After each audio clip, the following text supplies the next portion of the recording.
yosalinsambe na mawa ngaina tatoli olu nayo olingo nayo bonanga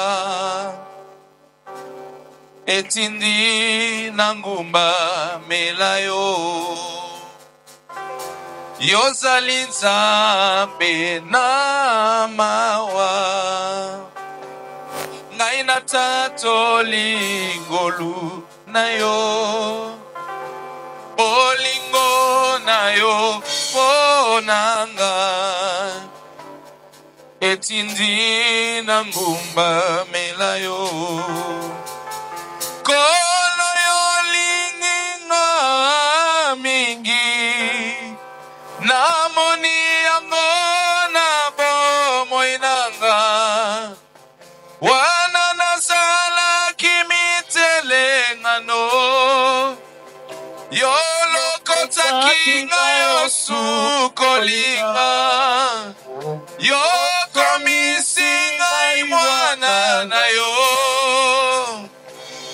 nakopesa nayo nini kolo yolinginga mingi namoni amona bomoinanga wana nasala kimitelengano yolokota kinga yosukolinga yokomisinga mosali nayo nakopesa nayo nini pona maso yosalelinga nazongisela yo nini pona maso yosalelinga na pesa yo nini. Shangilia tena Bwana. Hallelujah. Amen. Amen. Basi tukiwa tumesimama tunasoma neno la Mungu. As we shall be standing, let us read the Bible of God. Tafungua kitabu ya Ayubu sura ya kwanza. We are going to open the book of Job, first chapter 1. Tutasoma mstari wa 6 mpaka mstari wa 12. Job chapter 1 up to Ayubu sura ya kwanza mstari wa 6. We are reading Job chapter 1 hadi mstari wa 6 mpaka 12. up to verse 6. Tunasoma kwa jina la Yesu Kristo. Amen. Yako haiko ya jina la Yesu. Tunasoma neno la Mungu kwa jina la Yesu Kristo. The Bible Lord in the name of Jesus.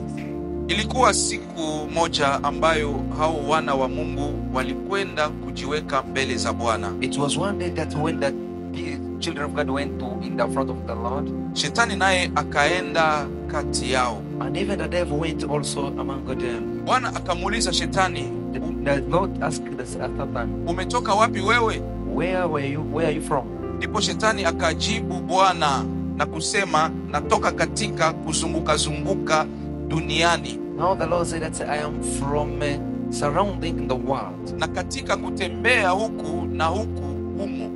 and walking here and here there. Kisha Bwana akamuuliza, je, umemwangalia huyo mtumishi wangu Ayubu? And the Lord says, have you seen that my servant Job? Kwa kuwa hapana moja aliye kama yeye duniani, Because nobody is like him in the world. mtu mkamilifu na mwelevu, mwenye kumcha Mungu na kuepukana na maovu. The fear godly and be far from sin. Ndipo Shetani akamjibu Bwana na kusema, je, And the Lord answered the Lord saying, huyu Ayubu anamcha Bwana bure? does this Job fear God for nothing? Wewe hukumzingira kwa ukigo pande zote, You gave him the protection and everything to all sides. pamoja na nyumba yake na vitu vyake alivyo navyo. With his house and his belong things. Kazi za mikono yake umezibarikia, His job you bless it. nayo mali yake imeongezeka katika nchi. And his wealth, it is a lot in the whole world. Lakini nyosha mkono wako sasa uyaguse hayo yote aliyo nayo. But you lift your hand and touch all of those things that he has. Naye atakufuru mbele za uso wako. And he will betray you in front of you. Bwana akamwambia Shetani, The Lord tell the devil, tazama yote aliyo nayo yamo katika uwezo wako. see whatever he has, it is in your hand. Lakini usinyoshe mkono wako juu yake yeye mwenyewe. But don't stretch your hand on him. Basi Shetani akatoka mbele za uso wa Bwana. The devil left in front of God. Amen. Tunashangilia neno la Bwana. Hallelujah. Word of God. Tunashukuru Mungu tena kwa siku ya leo ya Jumapili. We glorify God again for this time Sunday. Leo ni tarehe 1 mwezi wa 6 2025. Today it is the first of all.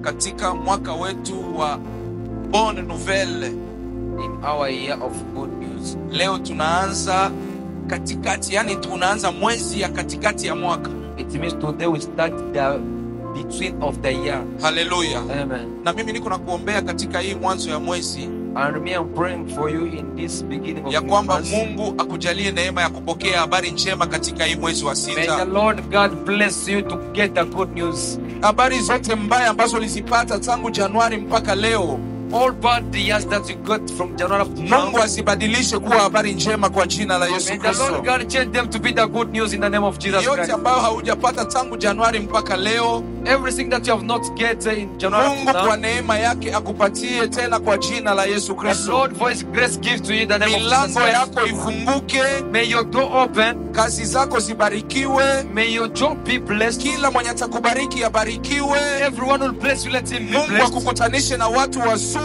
the Lord God make you to meet Mungu good people. akupatie vyenye hauyapataka kwenye maisha yako. May the Lord God give you what you have never Sema had in your life. amen kwa jina la Yesu Say Kristo, amen in na the name Mungu of Jesus aitimize Christ. kwenye And maisha the Lord God yako. fulfill it in your life. Amen. Amen. Nashukuru Mungu sana kwa neema hii tena. I glorify the Lord for this grace again. Na nashukuru Papa Pastor kwa And I- kuniamini tena, And I thank you, the Father Pastor, for trust me again. kuniruhusu nisimame kwenye madhabahu kuleta ujumbe wa neno la For Mungu. allowing me again to stand on the pulpit and bring the word of God. Nashukuru pia watumishi wote ambao mnajua mnaniombea ili Roho Mtakatifu afanye kazi. Inatia nguvu sana wakati umesimama na wazazi wa baba waliokutangulia wako pale nyuma yako wanakusikiliza. Inatia nguvu sana. Brought courage and power when you stand. Kwa hiyo ninatoa tena shukrani kwenu watumishi wa Mungu. It means I bring I Na wewe give pia Mungu thanks to akubariki. you. Nitaomba tu usalimie watu 2 watatu, mwambie ubarikiwe na Bwana Yesu siku ya leo. Just you gonna greet 2 people and tell them Hakikisha unamsalimia, una smile, una smile, Make sure you smile. usifunge sura, smile, be- smile. Mwambie ubarikiwe, nimefurahi kukuona. Wewe ni baraka yangu, wewe ni mlango wangu, You are my wewe utaniletea habari njema hii semene. you're gonna bring for me good news this evening. Hallelujah. Amen. Amen. Amen. Tuko na ujumbe mzuri ambao Mungu anatupatia siku ya leo. We have good news that God gave us in this morning. Hii wiki tulikuwa tunaongea kwamba Mungu anataka kutuongelesha. In this week we are speaking about speak to us. Mungu anataka kutuzungumzia. Speak to us. Na tulieleza tu kidogo, Just na kwa neema ya Mungu tena leo tutaongea pointi nyingine moja. and for the grace of God, we're gonna speak again another point. Hatutaweza kumaliza yote, lakini kwa yale ambayo Roho Mtakatifu ataruhusu, najua ya kwamba itakuwa baraka kwangu. We shall not speak more, but what the Holy Spirit of God is gonna help us. Leo tutazungumzia namna moja ya Mungu kuongea na sisi, Today we are gonna speak how He can speak with us. ya kwamba shida na matatizo ni namna ya Mungu kuongea na maisha yetu. The problem and matters, it is the way of God speaking to us. Magumu, mateso, umasikini, kukataliwa About disaster, be ignored and to be humiliated, it is ni namna ya Mungu kuongea na maisha yetu. the way of God speaking with our life. Biblia inasema Mungu anaongea kwa njia moja ama nyingine. The Bible says that God speaks in different Ni ways. sisi ndio hatukuwe makini kuelewa kama Mungu anatuongelesha. It's as we don't pay attention if God is speaking to us. Mungu hana limit kwa namna ya kufanya vitu. God does not have limits to speak things. Kwa namna ya kufanya miujiza Mungu hana mipaka. He does not have boundaries to speak. Kwa namna ya kubariki Mungu hana formula. In the way of blessing does not have a formula. Hata kwa namna ya kuongea Even though in the way of speaking, Mungu ana namna nyingi sana. God has a lot of ways. Na hata tukianza kuzitaja Even so start typing them, hatutasimaliza. we cannot finish them. Sababu hata kukaa kwako pale Because even for you to sit there, Mungu tayari ameongea. the Lord God has spoken. Haleluya. Amen. Sababu kuna mwenyewe hakufikiria, hata wewe mwenyewe hakukuwa na plani ya kukaa pale. Because even someone did not think about sitting where you are Ulitoka kwako sitting. haukujua kama utakaa ile position. You came at your place, you did not work Haukujua mwenye atakaa pembeni yako. You didn't know who was going to sit in front of Lakini you. Mungu katika mipango yake But God, for His plan, alijua He knew. na ndo amekuketisha pale. And that is why He established you to sit there. Amen, amen. Amen. Na kupitia matatizo, And through the problems, kupitia shida, through the Mungu disaster, anatufundisha. the Lord God teaches us. Na Mungu anataka kutufundisha leo. And the Lord God wants to teach us from Hii today. usomi hapa tumesoma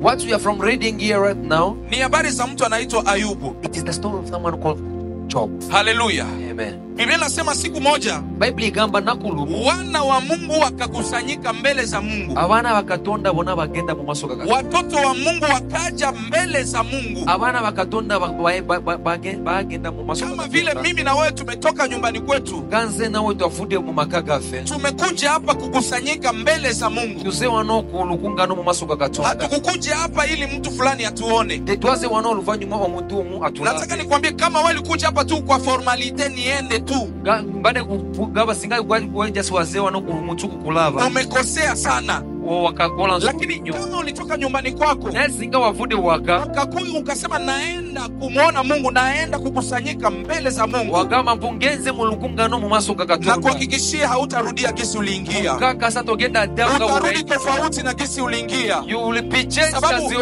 enter here. hakuna mwenye aliwahi kuja mbele za Bwana Because nobody has entered in the presence of God. akarudi kama alivyokuja. And he goes back the way he came. Na mimi nakuombea Mungu asiruhusu urudi gisi ulikuja. And for me, I Wewe mwenye ulikuja na shida, ulikuja na matatizo, came with problem and disasters. acha Mungu aongee na wewe na upate solution ya matatizo yako kwa jina la Yesu Kristo wa Nazareth. Solution in the name of Jesus Christ. Kwa hiyo watoto wa Mungu, wana wa Mungu wakakusanyika. It means the Son of God and children of God, they gather Biblia together. inasema na shetani naye akajiweka pale. And the Bible says even the Lucifer entered into them. Mahali watoto wa Mungu walikusanyika, Where the Son of God and children of God shetani were. naye akajiweka pale. Even the devil entered among them. Kwa namna nyingine nataka kusema hivi Even in another one, I want to say, kwamba sehemu ambao watoto wa Mungu wanakusanyika, where the children of God they gather. usifikiri kwamba hakuna watu wote pale wameokoka. Don't think that in that place every people, all the people Sisi they are tuko hapa believers. kanisani, As we are in church, usifikiri kwamba sisi wote tuko na esprit moja. don't think like all of us we have the same spirit. Usifikiri sisi wote tuko na hali ya roho, tuko na etadame moja sawa sawa. Don't think that we have the same character of heart. Katikati ya watoto wa Mungu In among the Son of God, kuna kuwaga pia wainfiltre, watu wanaitwa wainfiltre. there are some people called the ignorant ones. Biblia inasulinyia vizuri, wana wa Mungu wakakusanyika The Bible underlined very well that the children of God na they gather. shetani naye akaingia katikati ya. When the devil gather among Kwa them. nini Biblia haikusema shetani naye mwana wa Mungu? Why did the Bible say that the Satan is also the child of God? Haleluya, Amen. haleluya. Amen. Nataka utoe kwenye akili yako I want you to remove it from your mind kwamba kukuja kanisani ndio inakufanya uokoke. that to come in church it is what make you to become holy. Haleluya. Amen. Unaweza kuja kanisani You can come in church, lakini kama hujakutana na Yesu Kristo, but if you have not met with Jesus Christ, yani haujapata access ya kuitwa mwana wa Mungu, it means you have not get the access of sababu the Biblia inasema wote waliompokea because the Bible said that all of them who received him, aliwapa uwezo wa kuitwa wana wa Mungu. he gave them the power of being called the children of Mwana God. wa Mungu ni yule ambaye amempokea Yesu kama Bwana na Mwokozi wa The maisha children of yake. God are the one who received Jesus as the Kama Savior of their haujampokea life. Yesu kama Bwana na Mwokozi wa maisha yako, If you have not received Jesus as your Savior, na wewe unaweza fananishwa na shetani mwenye anajiunga na wana wa Mungu. even you resemble like they are Satan. Kwa hiyo who naomba gather with the Mungu children of akutane na God. wewe, akuokoe leo na wewe kubali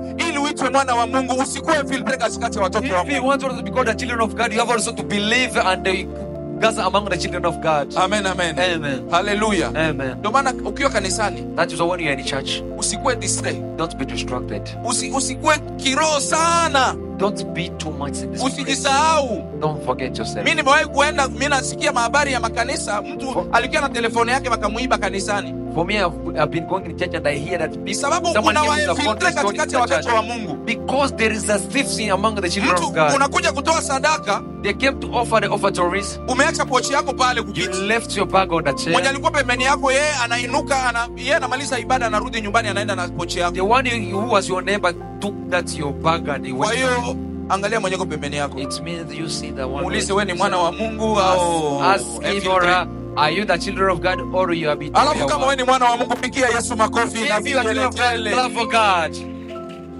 Haleluya. Amen. Naamini ya kwamba sisi wote humu ni wana wa Mungu. I believe that all of us among you are children Amen, of God. amen. Amen. Haleluya. Amen. Sasa Biblia nasema Now the Bible says, Mungu akamuuliza shetani. the Lord God asked the devil. Anaanza ongea, Mungu anaanza ongea na shetani. The God starts speaking with the Satan. Anamwambia kule kwenye unatokea wapi? And he asked him, where are you from? Shetani anamwambia mimi natoka kutangatanga, kuhangaika huku duniani. The devil said that I'm from surrounding in the world. Shetani kazi yake kuhangaika. The devil's mission is to surround. Kutangatanga, hana destination. To surround, he does not have the Kwenye destination. upepo inampeleka anaenda huko. Where the wind takes him, it is where he Na goes. inawezekana tu katika kuhangaika ndo akaenda kujikuta katikati ya watoto wa Mungu. And it might be when he was just surrounding, he went and found himself. Sasa Mungu akamuuliza, Now God Lord asked him, kule duniani kwenye umetoka, there from the one where you umeona are from. mtu wangu akaanza kusema kwa ajili ya juu ya Ayubu. And he started speaking about Job. Umemwona Ayubu mtumishi wangu, Did you see Job, my servant? mtu mkamilifu, The humble one. mtu mwenye ananipenda, The one who loved me. mtu mwenye ananiogopa, The one who feared me. mtu mzuri. The one who is good person. Haleluya. Amen. Haleluya. Amen. Kitu ambacho mimi nataka uelewe hapa, What I want you to discover today, ya kwamba Mungu because God, anajisifia watu wakamilifu.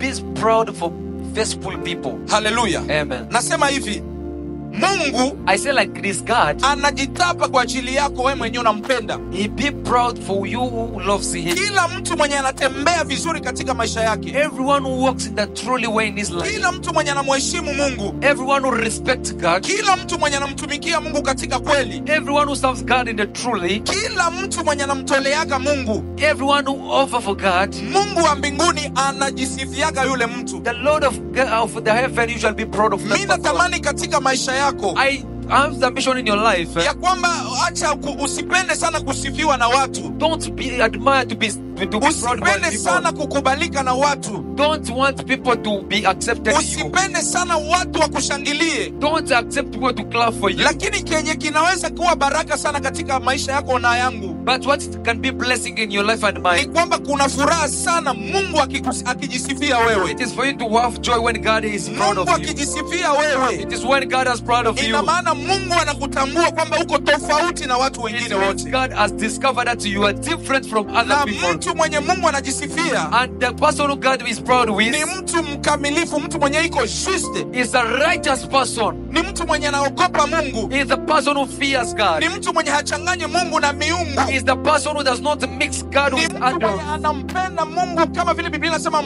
kwa roho na nafsi yote. Is the way the Bible says that love that God with all your heart and Nakwambia all your Mungu soul. akijisifia wewe, If the Lord God is proud of you, wewe ni mtu wa baraka sana. you are the blessing person. Haijalishi unapitia kitu gani, It does not matter you're passing what, lakini tamani ya kwamba Mungu akikuona afurahi. but you have the ambition when God sees you. Mungu akiangalia watu wote humu, When God sees everybody here, akifika kwa nafasi yako aseme wow, afurahi kwa ajili yako. when God arrives on your chair and he peace Haleluya. for you. Haleluya. Amen. Ayubu kwenye alikuwa naishi, Job, where he was living, mimi siamini kwamba kila mtu alikuwa anamfurahia. I don't think if everyone was loving him. Siamini kama kila mtu alikuwa anampenda. I don't think if everyone loved him. Lakini hata kama watu wengine walimchukia, No matter other people, they hate him. Mungu kule mbinguni alikuwa anampenda na akamtetea. Their God in heaven usually fought for him. Haleluya. Amen. Tamani ya kwamba Mungu ajisifie wewe.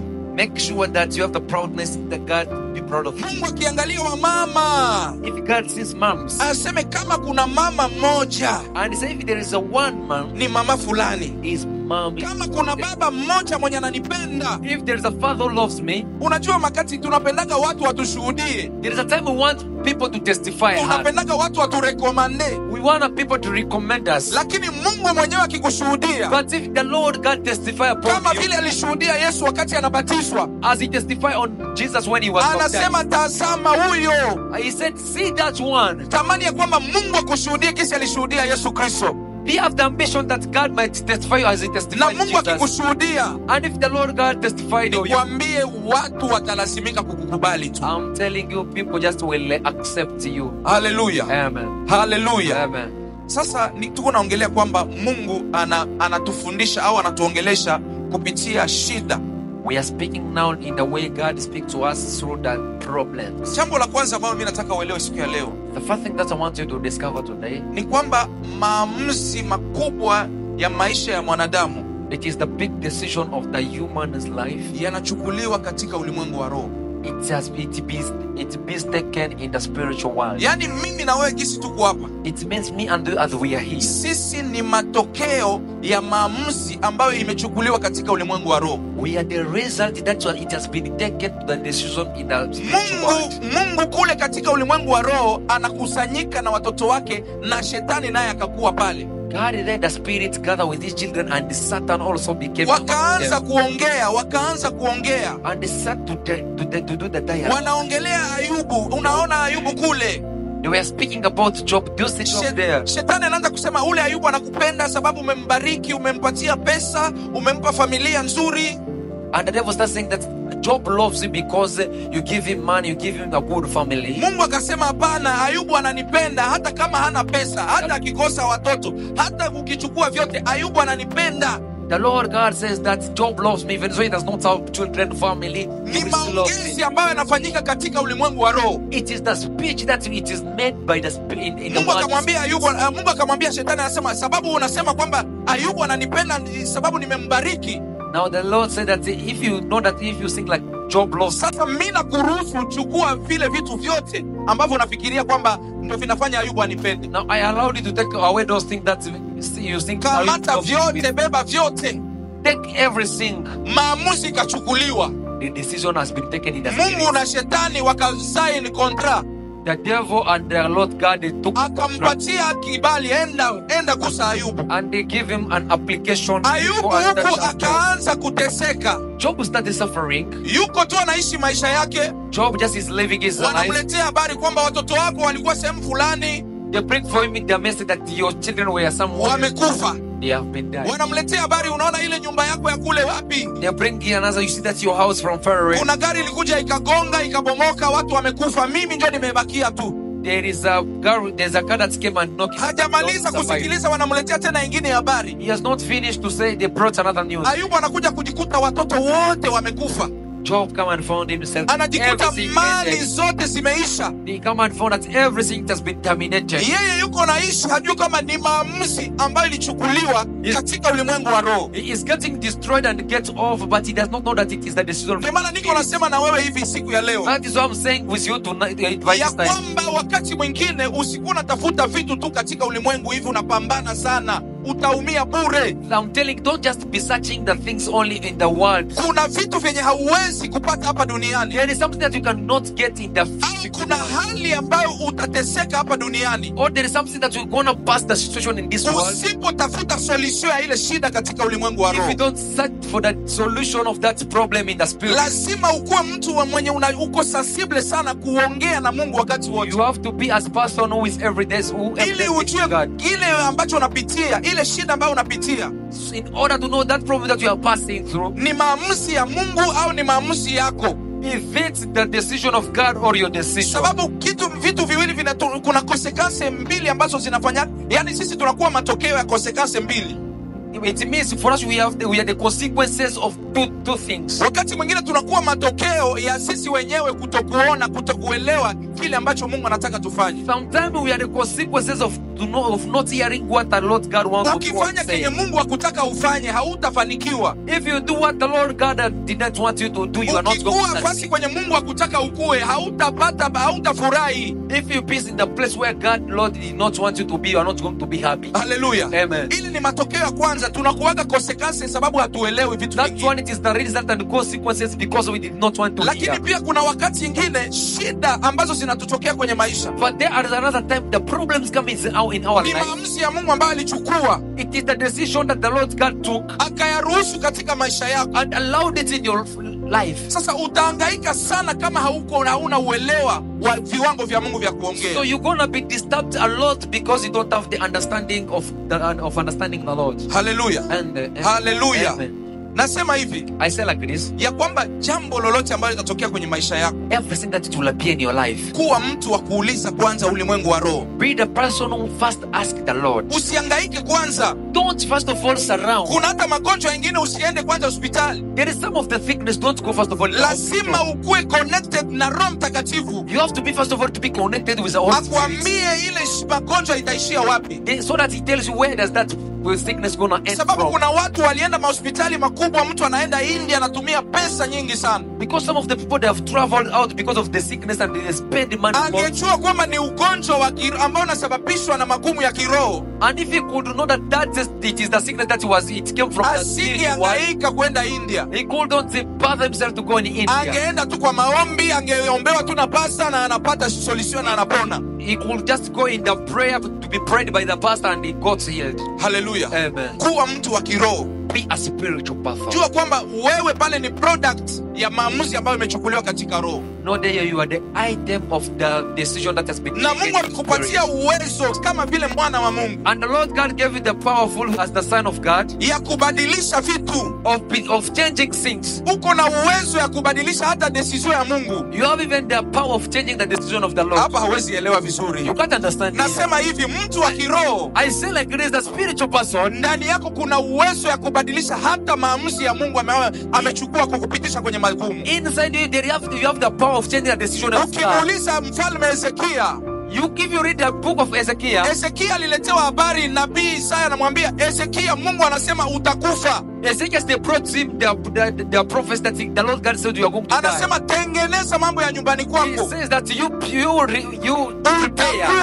Utakufa. prepare the things of your house because you are going to die. Wakati nabii wa Bwana aliondoka, When the prophet of God went, Hezekia akasema mimi sitakufa. Ezekiel said that I will not die. Mungu amesema naamini ni ndio. The Lord God has said, I believe. Lakini Hezekia akaanza kuongea na Mungu katika ulimwengu wa roho. But Ezekiel started speaking with God in the Akaanza spirit. kumkumbusha Mungu, asema Mungu kumbuka. He started reminding God, Mungu remember, nione. see me. Mungu angalia jinsi nilitembea mbele za uso wako. Lord God, see the way I walk in your front of you. Decision ambayo Mungu alikuwa amechukua. The decision that God took. Mungu akasikia kulia kwa Hezekia. The Lord God heard about crying of Mungu mwenye Ezekiel. alituma Isaya apeleke habari ya kifo. The Lord God who sent Ezekiel to go and akamwambia Isaya, rudi tena kumwambia Hezekia. the Lord God sent again Isaiah to Ezekiel. Sema nimebadilisha decision yangu, hata kufa tena. I have changed my decision. Ninamuongezea miaka 15. I add for him again 15 years. Asubuhi ya leo Mungu anakuambia In this morning, God says, zile shida zenye ziko kwenye maisha the yako, problem that is in your life, ile magonjwa inakusumbua, that sickness that disturbs you, ingia katika ulimwengu wa roho. enter in a spiritual world. Ongea na Bwana wa maroho zote. Speak with the God of all spirits. Atakusikia sababu wewe sio wewe tu, wewe ni roho. And it will listen to you because you are not you. Wewe ni roho, ukiongea na roho ambayo iko juu ya roho zote. You're going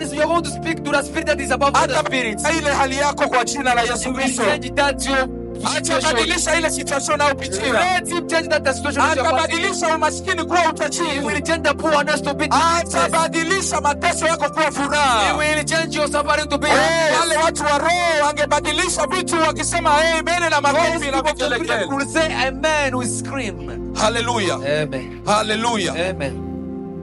Jambo lingine The second ni point. kwamba shetani Another point is that it means that Satan, utamshinda na kiwango chako cha ujuzi wa Mungu. you're gonna conquer him with the ability of the way you are in God. Hallelujah. Amen. Yani kisi unamjua Mungu, As you know God, kisi unamuelewa Mungu, as you discover Lord, ndio itakusaidia kushinda ile jaribu. it is what it will help you to overcome that problem. Hauelewi vizuri. Mimi nasema hivi, Understand very well. Ayubu Job, alimjua Mungu. he knew God. Hallelujah. Amen. Ndio maana akajua kwamba hii shida, And that's why I discovered that this hii tatizo yenye inatokea kwenye maisha yangu, problem that appears in my life, yani ushetani kazi yake ni kutaka kwamba nife. the devil's plan, it is for me to die. Shetani anataka nimkufuru Mungu. The devil wants me to betray my God. Sababu kule mbinguni mbinguni, kule kwenye kikao, shetani anamwambia asema ukimnyang'anya tu vile vitu atakukufuru, atakutukana. Because in the meeting Satan said that if you took all of those things, Job will betray you. Ndio maana kwenye ile kitabu ya Ayubu sura ya 19 mstari wa 25. That is why in Job, Ayubu anasema najua mteteaji wangu yu hai.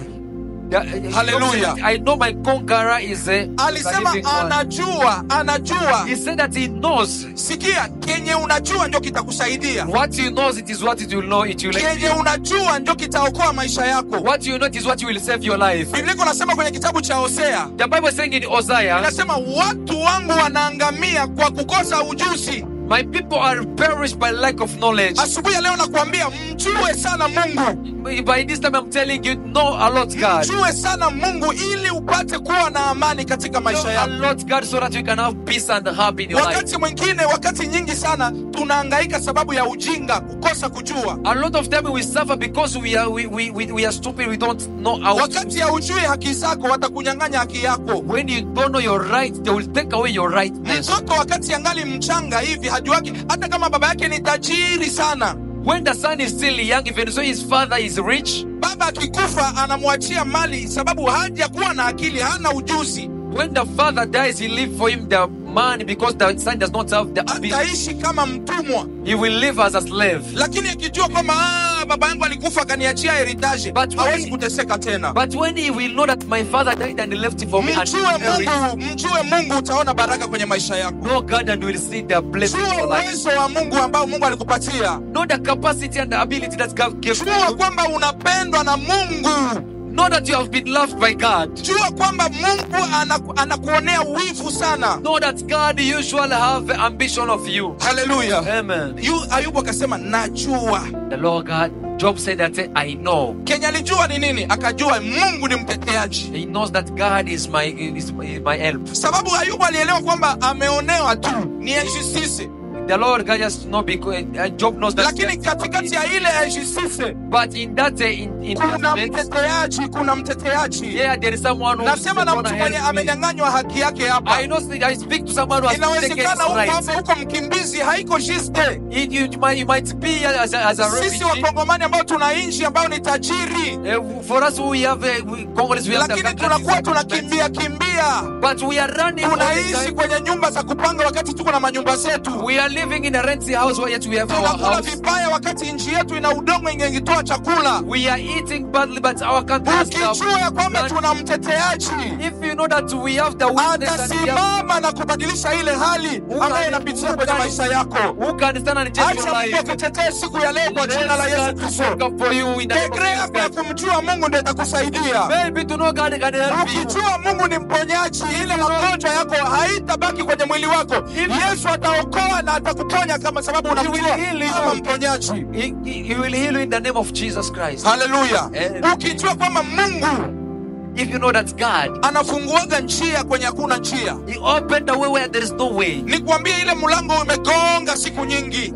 Know that though it has been Ukijua Mungu atapasua njia If pale you kwenye know umetafuta siku if you nyingi. know that though it has been locked, once you discover God, He will open it. Haleluya. Amen. Kila mtu kwenye shida unayopitia, Everyone in the problem that you pass in, kuwa unajua kwamba kuna somo ambao Mungu anataka kufundishe pale. know that there is some lesson that the Lord God want to teach you there. Haleluya. Amen. Ukiona unapitia magonjwa, If you see you are passing through jua kwamba sickness, Mungu anataka ajifunue kwako kama Jehova Rafa.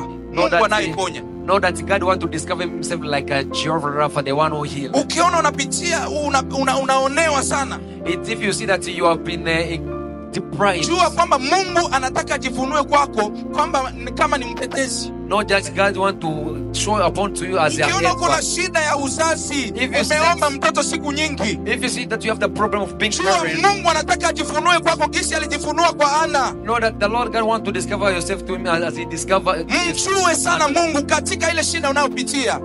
Know God in the problem that you are passing. Jua kutambua kenye Mungu anasema. Know what Na what shetani God hata says. kushawishi, shetani hata kushinda. And the Lord God and the Satan does not deceive Sababu you. lengo ya shetani kubwa Because the big plan plan of Satan, anataka umkufuru Mungu, umwache Mungu. he wants you to disgrace God and shame God and leave him. Haleluya. Amen. Haleluya. Amen. Wakati shetani anamtokea Yesu hapo wakati kwenye mlima, Yesu amefunga siku 40. When the devil came to tempt Jesus Christ after fasting, Anaanza kumwambia geuza mkate jiwe kuwa mkate. he started telling him, you change this bread to become. Yesu alikuwa na ujuzi wa Mungu.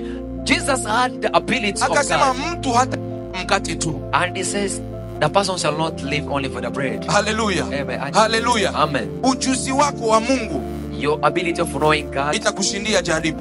it will conquer your problem. Sema amen ya bien. Say a good amen. Haleluya. Amen. Jambo lingine, That's another point.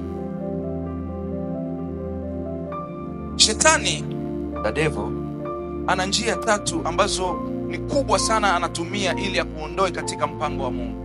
he has 3 big ways so in order to remove you in the presence of God. Njia ya kwanza ya shetani anatumia ili akutoe katika mapenzi ya Mungu, anagusa finance yako, anagusa uchumi wako. The first way the devil used so that you can get you far from God, he touch you financially. Ukiendelea kusoma hapo hizi habari za Ayubu, If you continue reading from the story of Job, wanamletea Ayubu habari, wanamwambia ng'ombe zako zimekufa. they bring for Job the message that your Wanamletea habari cows has kondoo died. zimekufa. They brought for him another, oh, your sheep have Wanamletea died. habari nyumba imeanguka. Your house has collapsed. Wanamletea habari gari imefanya accident. They brought another on your car has Yani demolished. yote ile shetani alitaka amnyang'anye Ayubu vile vitu ili Ayubu amwache Mungu, aanze kumtukana Mungu. For all of those one, the devil just his purpose was for a Job to disgrace God. Ngoja nasema hivi, kuna watu wengi wameacha Mungu sababu ya mali, sababu ya vitu vya dunia. There is a lot of people who have avoid God because of financially. Kuna watu Mungu anaweza kubariki There is something people God can bless a lot. usipokuwa makini sana. But if you are not carefully, Hivi vitu vya dunia, hii pesa inachaka watu wanamkataa Mungu. these things of money made people to deceive God. Haleluya. Amen. Haleluya. Amen. Kuna mtu yuko hapa naomba saa hii. There is someone who is praying now. Uko kabisa mcha Mungu. You are only in the things of God. Unampenda Mungu, uko kwenye korale unaimba. You love God and you are in the choir singing. Wakisema maombi uko. If they say prayer, you are there. Inawezekana sababu hauna kazi. It might be because you don't have Sababu that hauna job. pesa. Because you don't have money. Kuna watu Mungu aliwaonjesha tu kabaraka hivi. There is some people just God gave them to Ndio take you on a ikawa blessing. njia yao ya kumwacha Mungu. And it became their way of living God. Niko busy hizi siku kazi. That these days, Mungu work. mwenye alikupa ile kazi, The Lord God who gave to you that job, ukimsahau if you forgot him, we ni mtu bure, we ni mtu zero you are kabisa. nothing, you are a zero person. Kwa hiyo vitu vya dunia visikutenge na Mungu. It means the things of the world does not put you far from God. Ukipata ukikosa, wewe baki kwa Mungu. If you get, you don't get, you remain to God. Baraka za Mungu ni zaidi ya pesa. The blessing of God, it is more than money. Baraka za Mungu ni zaidi ya nyumba na magari. The blessing of God, it is more than car and houses. Haleluya. Amen. Usiache Mungu sababu ya pesa, sababu ya vitu. Don't leave God because of things.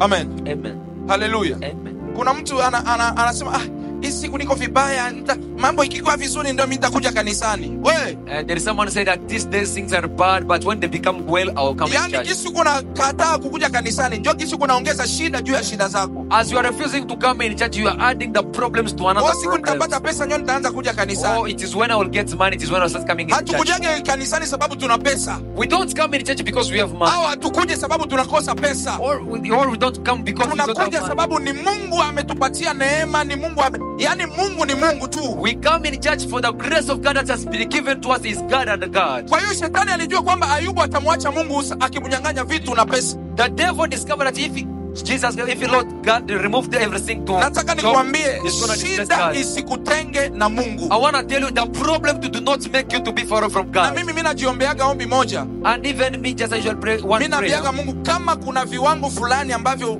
unaona kwamba ukinifikisha nitakuacha, I usually tell God, if you know that there is some levels you reach me, I will ni leave. afadhali usinifikishe kwenye vile It viwango. is better don't made me to reach in that level. Haleluya. Amen. Kama nitaacha Mungu sababu ya pesa kinifanya miliarder, If I will leave God because He made me a billionaire, asante, naomba Mungu aniache hivi ili niendelee kumpenda tu. I want just God to leave me like this just to love Him. Ile ni maombi yangu, sijui ya That's what it kwako. is my prayer. It is Mwingine not yours. anapangaga hapa, nikipata pesa mimi naacha vile vitu vya kanisa. And the other one is said that if I get money, I will leave those things of church. Hautazipata. You are not going to get them. Amen. Haleluya. Kitu cha pili shetani anatumia anafanya ili uache Mungu. Another point that Satan used so that you will leave God. Shetani anagusa familia. The devil touched your family. Anagusa familia. He touched the family. Haleluya. Amen. Shetani akaanza kuua watoto wa Ayubu.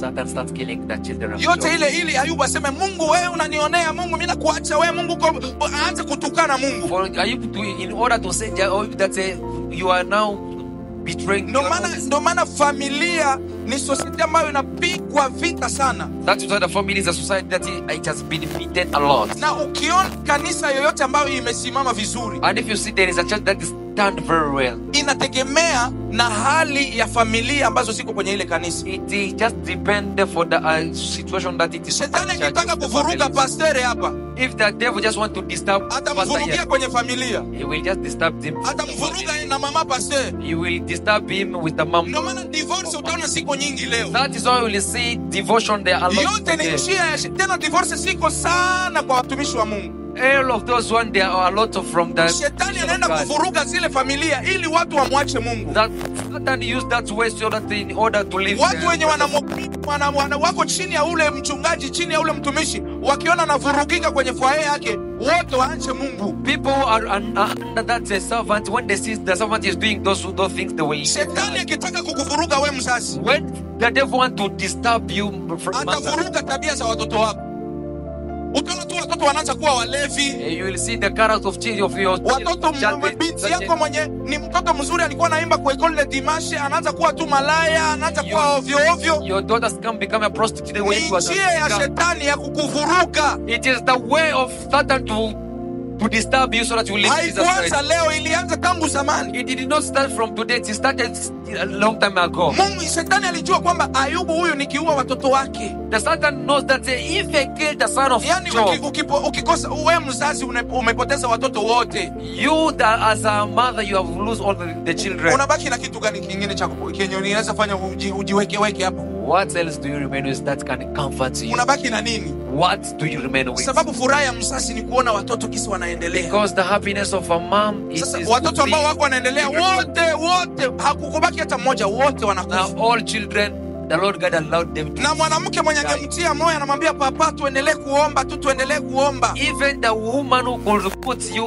Na ule mama naye anakuja anasema, Ayubu, usimkufuru, tukana ule Mungu wako. She came and said, Job, why don't you? Angalisho wa mama, msivuruge watumishi wa Bwana. Make sure moms don't disturb. Shetani anatumiaga ule wa karibu tu, familia. The Satan used just only the nearby Ndio maana one. nakuombea leo, Mungu alinde familia yako kwa jina la Yesu Kristo. I pray for you today. May Mungu God protect aepushe your watoto family. wako na tabia mbaya. May God avoid your children with bad Mungu aepushe character. watoto wako na marafiki wabaya. May God avoid your children with a bad Ile friends. mipango ya shetani ya kuvuruga ndoa yako May that plan of Satan to disturb your marriage. haitafanikiwa, sababu Mungu ana mpango mzuri kwa ajili ya maisha yako. It will not be succeed because the Lord God has a good plan upon your life. Haleluya. Amen. Haleluya. Amen.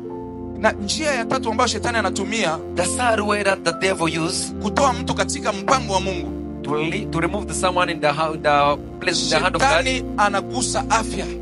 the devil touch the health. Haleluya. Amen. Analeta magonjwa. He'll bring sickness. Kuna watu wengi wanaombaga, wanaamini Mungu, There is a lot of people pray and believe God, lakini wamepigika na magonjwa but they have been beaten by the sickness mpaka ameamini kwamba Mungu hawezi kuniponya. up to when he believed that God cannot. Acha niende kwa wafumu. Let me go to the witch doctors. Ndio tena mtu naomba hapa, iko naomba, That's why we see someone is praying here. anaona hii maombi haitoshi. You see that this prayer is not enough. Una tate moja hivi kwa hapa, atanipatia dawa. There is some old man, woman is here to give me Yote a ni medicine. kuondoa katika mpango wa Mungu. All of those ones is to remove it from the hand Nataka of God. nikwambia kwamba Praise God. Yesu anaponya. I want to tell you that Jesus heals. Yesu anaponya. Jesus heals. Ile magonjwa yenye kuna kutesa, All of those sickness that is disturbing Mungu you. hakuyaruhusu kwenye maisha yako ili ukufe. Hapana. The Lord God did not allow it in your Mungu life anataka ajitwalie utukufu katikati ya ile magonjwa, The Lord aonekane kama Jehova Rafa. to show you. Usiende kwa wafumu, Don't go to the doctors, which doctors. usidanganyike kumwacha Mungu sababu ya magonjwa. Don't be betrayed to leave God because of sickness. Biblia inasema kwa kupigwa kwa Yesu The Bible says for the bitterness of the sisi sisi tumepata uponyaji. For us, we have been getting Yani illness. ile maumivu Yesu alipata It means that painful that ni Jesus kwa ajili ya caused. kuhakikisha wewe uko na afya njema. It is to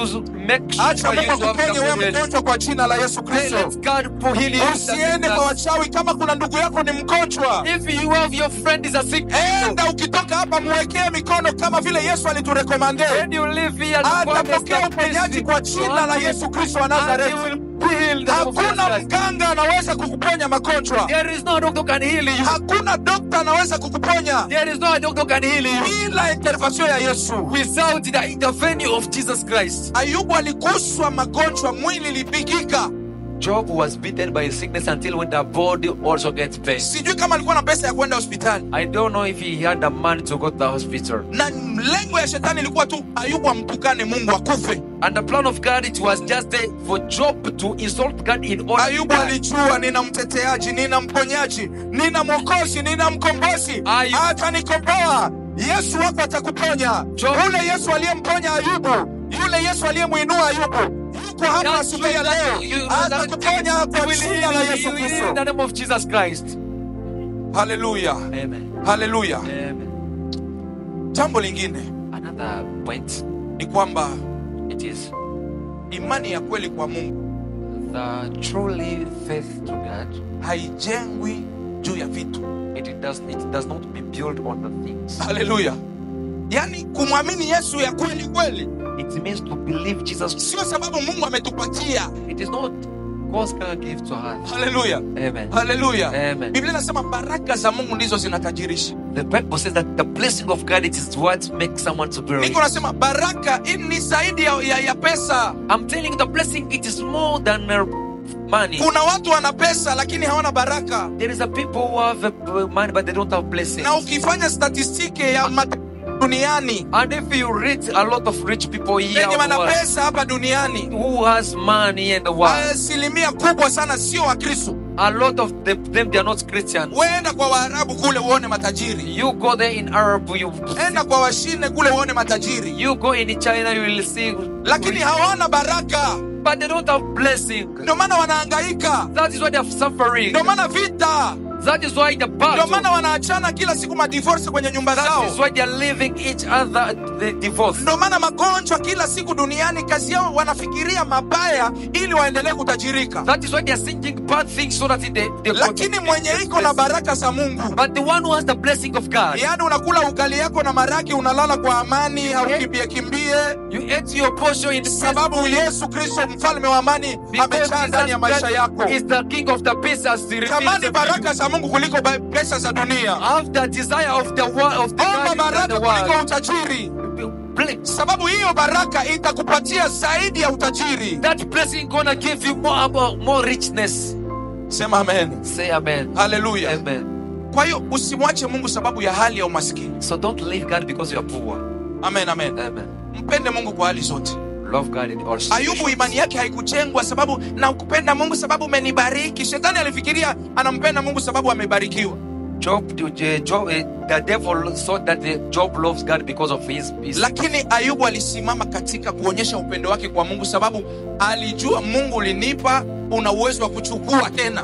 But Job knew that God can give me and God. Na ukiamua kunipa tena utanipa. And if you decide to give me again, you give me. Ile ilifanya Ayubu anakuja kupata tena mara ya pili. That made again Job to come and get a second thing. Yenye Mungu alimpatia mara ya pili What God gave to him again double. ilikuwa double ya kile ambacho alikuwa amepoteza. It was double of what he lost. Sababu imani yake haikujengwa juu ya vile vitu. Because his faith on hope was not built on. Na kuombea wewe mwenye unamwamini Mungu, I pray for you who believe in wewe God. mwenye unampenda Mungu katika hali ya umasikini, The one who love God in the na poorness kuombea way. Mungu akupatie zaidi, akupatie akujazie, I pray for you that God akujazie give sababu umeonyesha upendo to you. katika umasikini, umempenda katika shida, Because for everything he has given ukiwa you. mkimbizi umempenda, For everything you are ukiwa refugee, you mtoto love him.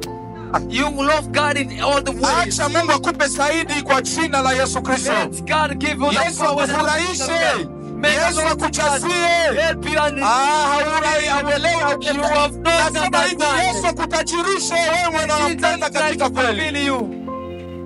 Amen. Amen. Moja niongee jambo la mwisho sababu ya muda wetu. I want to speak for the last things because of our time. Haleluya. Amen.